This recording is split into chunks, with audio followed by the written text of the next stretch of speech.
Hello, my paranormal peeps, and welcome back to another Deep Woods Paranormal podcast. My name is Matt Harvey. I am the founder and lead investigator with Deep Woods Paranormal. My wife and I, along with others, investigate everything paranormal in nature. Every week, we will discuss everything from creepy haunted locations to ghosts to Bigfoot, UFOs, Dogman, and other cryptid creatures, and explore all things paranormal in nature.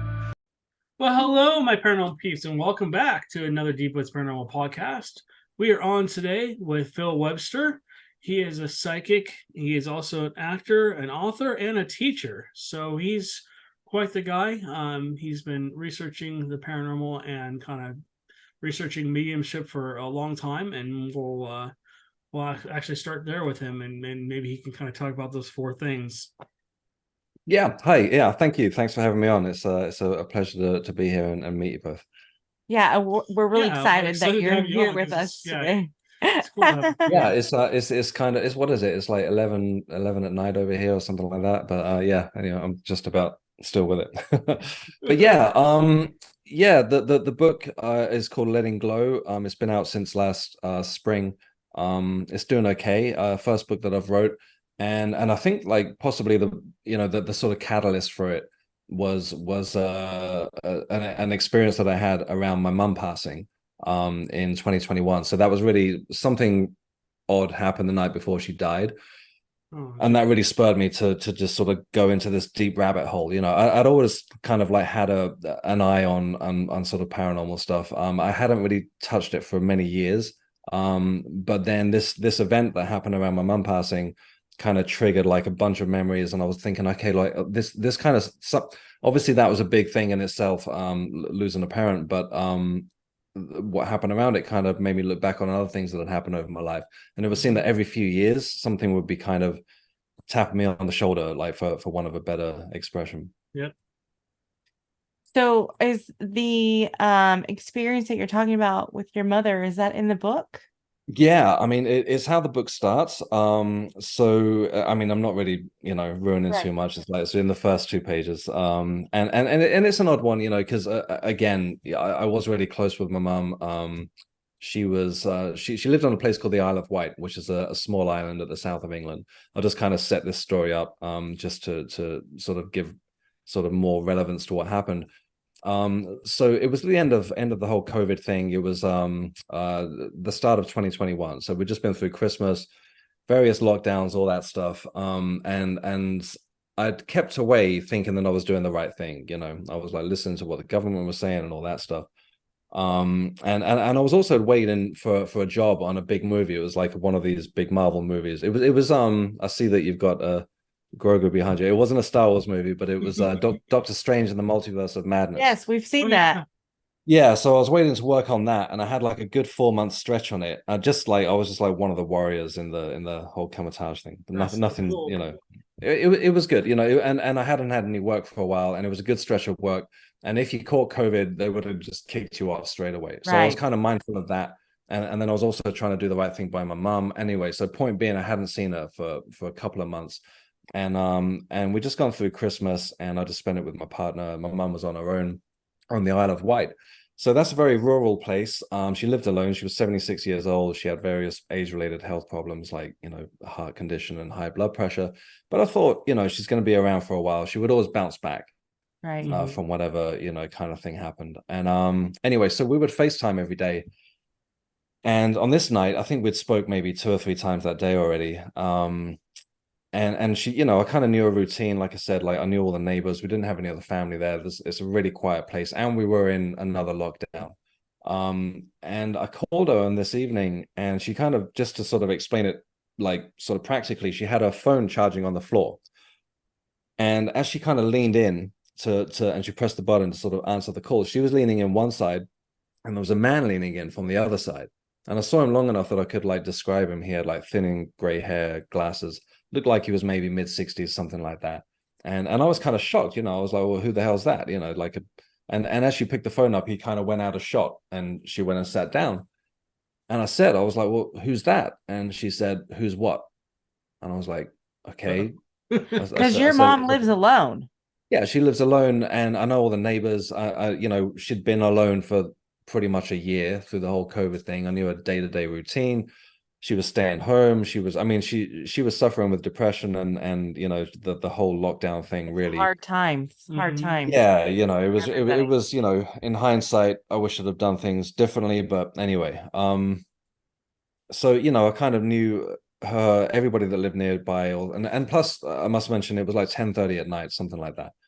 So there was no one there, and I wasn't there, obviously, so I can't 100% say there was absolutely nobody there, but I believe that there was no one there. And I said, well, who was that? And she was like, who was what? And I said, well, who was the guy? And she was like, no idea what you're talking about, And she just started telling me about her day. And I said, Mom, I said, sorry to interrupt. I said, but who's the guy? And she was like, no one. And she would always do this thing, like if there was somebody with her, and when she was on the phone, she would kind of put on these airs and graces and speak a lot more politely, and it was like impossible to get a conversation out of it. And she wasn't doing any of that. She was just being herself and chatting away. And I thought, well, I don't know. I was like, well, I guess I was mistaken. And although I know I'd seen the guy. And anyway, we spoke for like another 30-45 minutes. She didn't acknowledge anyone at all. Nobody said goodnight to her, nothing like that. It was a very small house. And then when I finished the call, my fiance, she said, like, what was all that about? And I said, well, I saw someone, but she said there was no one there. Anyway, we went to bed. The next morning, got the phone call from a neighbor. They couldn't get into the house, and my mama passed away. Some point from the same night. Yeah, through the night or in the morning. I'm not quite sure. I never really sort of dug into it. I kind of didn't want to know, the full details. Right. But I was like, okay, well, going through the shock of all that, it was just my mom. I haven't really got any other family or anything. This thing kind of sat at the back of my mind. I was like, well, what was that? What are we talking here? And I kind of, it wasn't my main concern because I was grieving and just crying nonstop, and it was horrible, for anyone that's been through that, you know how it is. And one thing I always say is kind of like, when you lose a parent, you really lose like that one witness to your life, right? That person that was, and you kind of you feel like you can prepare for it, but it just it's kind of, she lost her dad. You can't prepare for it, even if like when we lost Matt's mom, she was in hospice, so we knew she was going. And they say you can prepare for it, but you can't. It's like, for me, I feel like it was stepping into an alternate universe. There was this one way your mom was there, and then there's the one way she's not, and it's like, right. It's life changing. It's life changing. It changes how you see things. It changes your everyday life. And like you notice, like, okay, I'm gonna pick up the phone and I'm gonna that's just stopped now, and we're nearly at the 3-year mark, and I got to say that now you said that, I'm realizing that's not happening, but that's been very recent that I was still kind of going through those motions, but anyway, so I went to work on this movie, and I kind of didn't speak to anyone for like a month or something. I was just kind of like had my head buried in books, and there was a lot of people on there, and then eventually at some point I sort of came around and started socializing, and I told someone this story that I just told you, and they said, well, obviously that's like a spirit guide, or and I was like, okay, I'm like, yeah, but I don't know. I mean, like, I wasn't sure about opening that door, right. Like, what I kind of, it was an odd one because he didn't look like anyone I recognized. He didn't look like my dad. He didn't look like an uncle, anything like that. So it was just this thing that had happened, but it wasn't really comforting. But it definitely happened, and it was just such an odd thing. And anyway, so this person suggested that I start asking for signs. So just quickly, I'll just tell you about kind of the first thing that really happened. So me and my partner, we'd moved into a new apartment around the same time that I was working on that movie. And I've got a bunch of Blu-rays, right? They're kind of useless now or whatever. But anyway, so I've got all these. Yeah.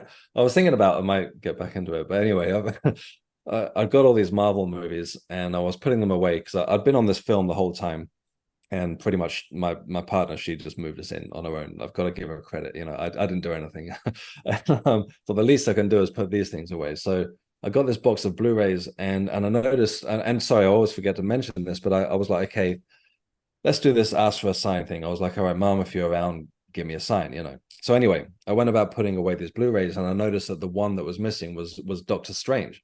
And I thought, And you well, were just on that film. how weird. Yeah, I'm like, I'm working on this film every day. This is my day off, you know.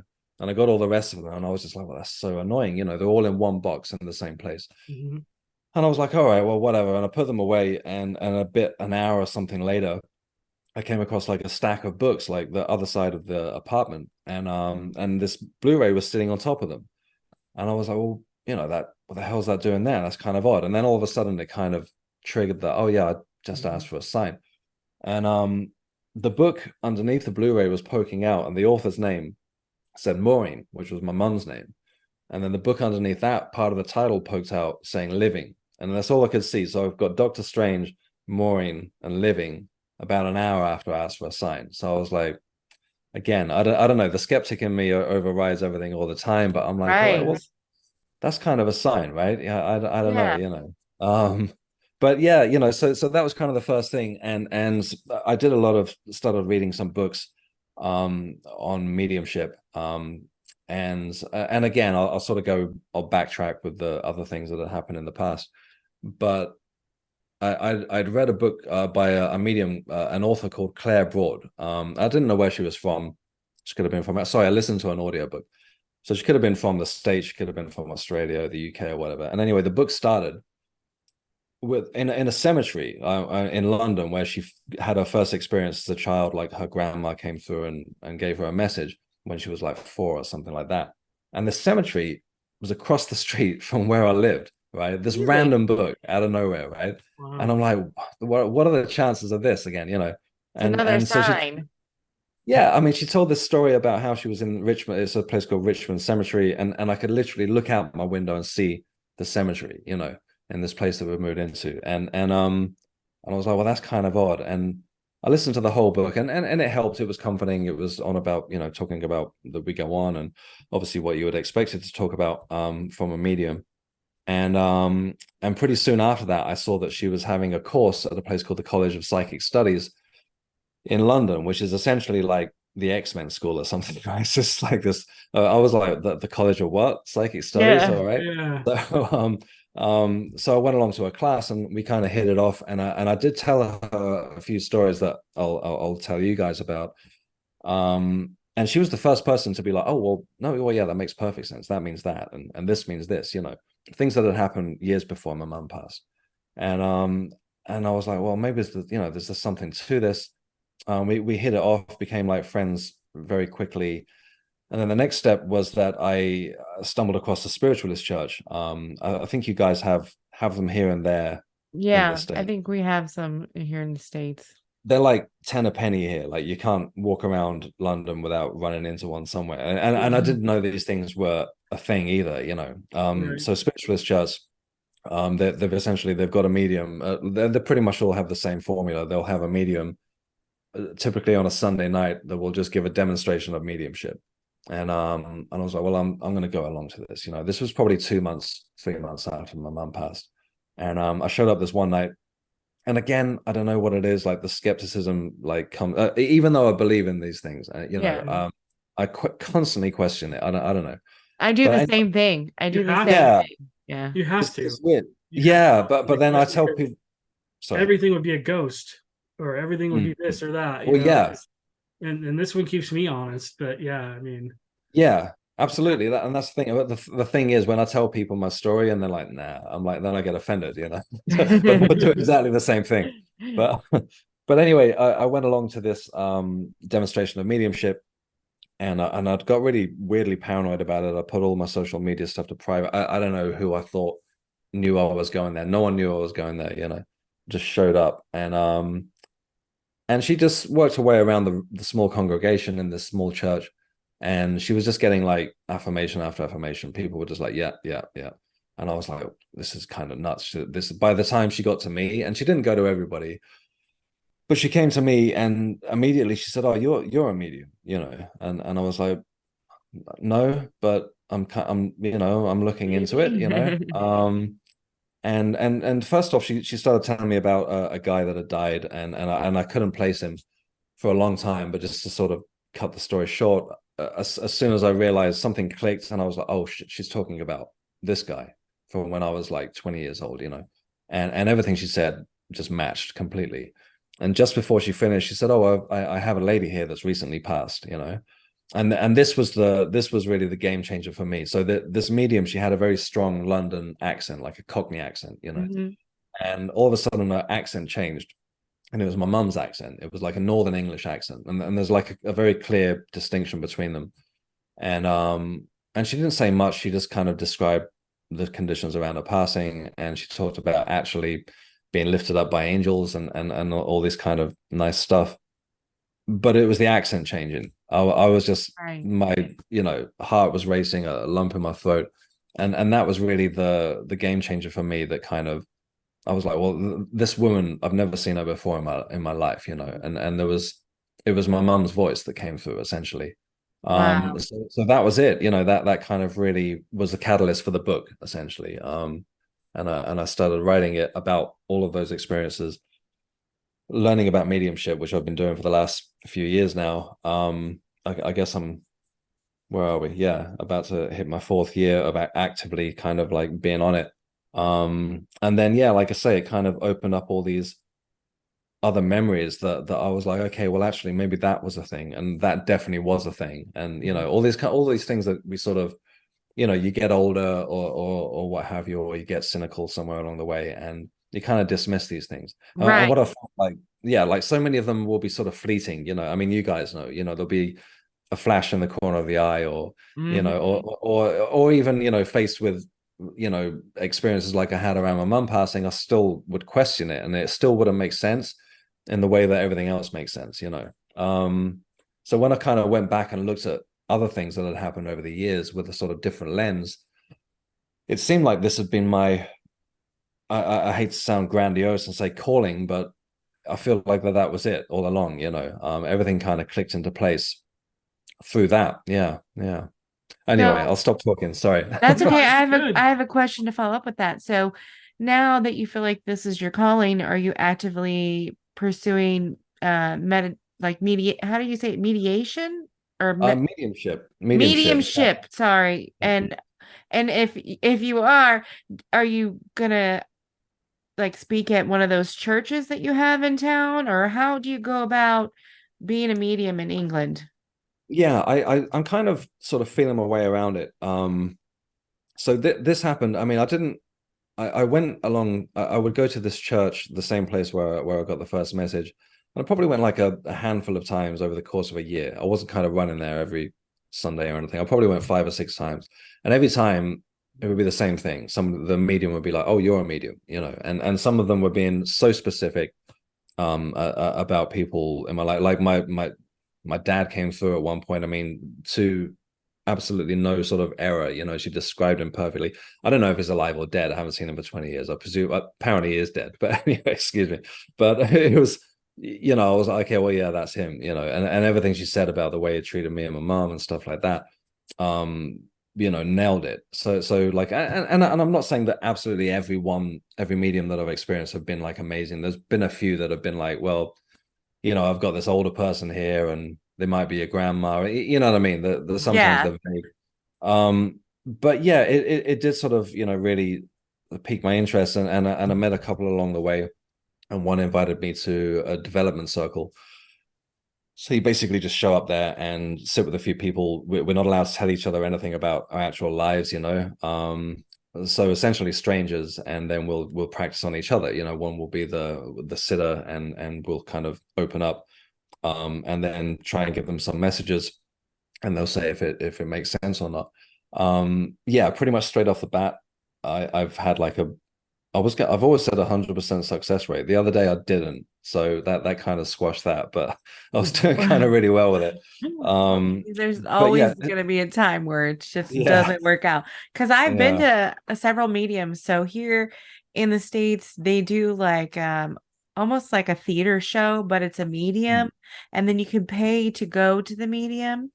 And they kind of are very broad though, and then they'll like go over there. They're kind of like the ones on TV, and sometimes they're really good, and sometimes they just nothing's hitting. Well, sometimes messages get crisscrossed too. Oh yeah, it's true. It's a room full of people. Spirits are here and then they're gone, and then they're here and then they're gone, and then right. And it's like, okay, I'm with this person. Actually, no, I'm with that person. Feels like it's full of people, and it's like everybody's pushing. It's like a riot almost. Everybody's pushing their way to try and get to the front. You know what I mean? Yeah. Yeah, no, well, that's what I've heard definitely from a lot of mediums that have been, working for 20 years. They'll say that it is like that, and they'll just have to kind of try and form an orderly queue, to have people come through each time. Again, I've definitely experienced some that have been better than others. It's interesting though, because here we have a very traditional sort of history with the whole spiritualism thing. I mean, it's a religion now, right? It's not. I think I don't know. I can't really speak for them, but I don't consider myself a spiritualist, although I have trained with them and studied with them and done workshops and courses and all the rest of it.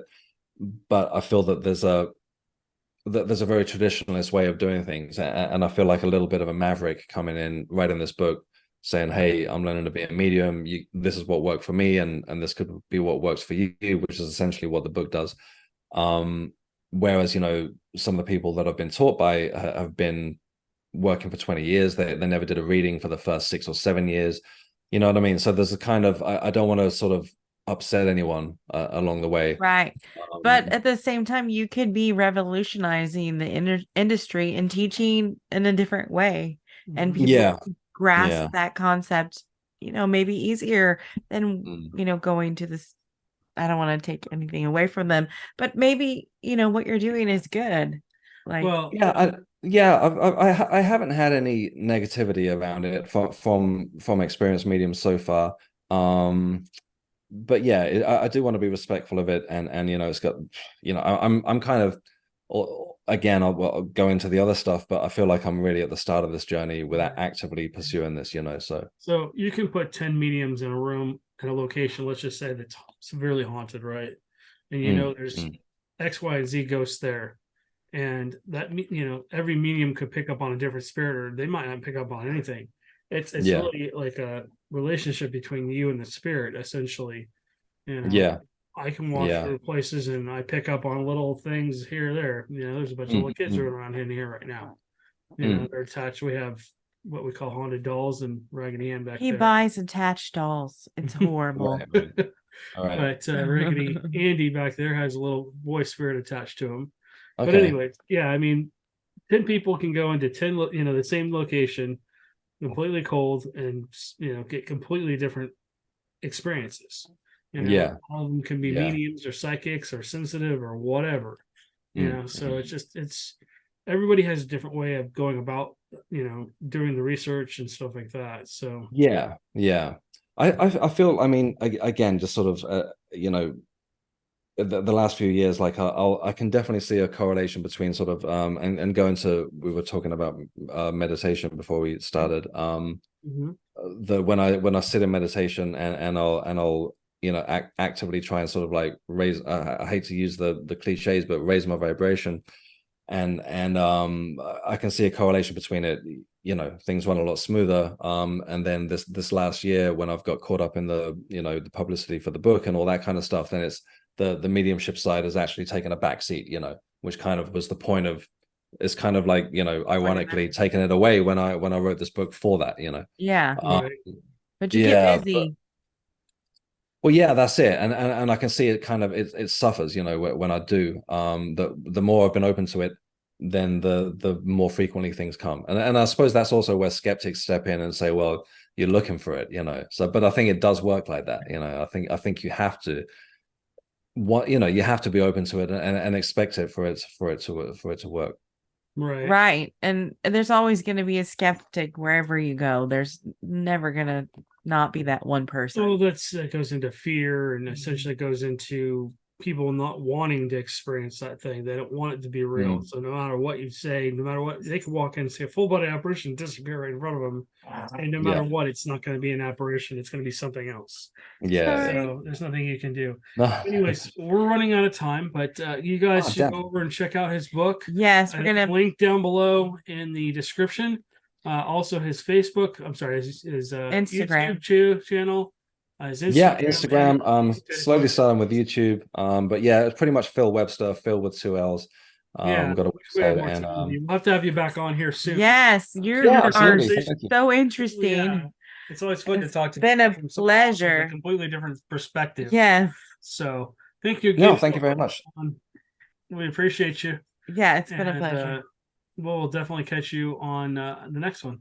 Yeah, absolutely. Thank you. I'd love to come back. Thank you. We're just gonna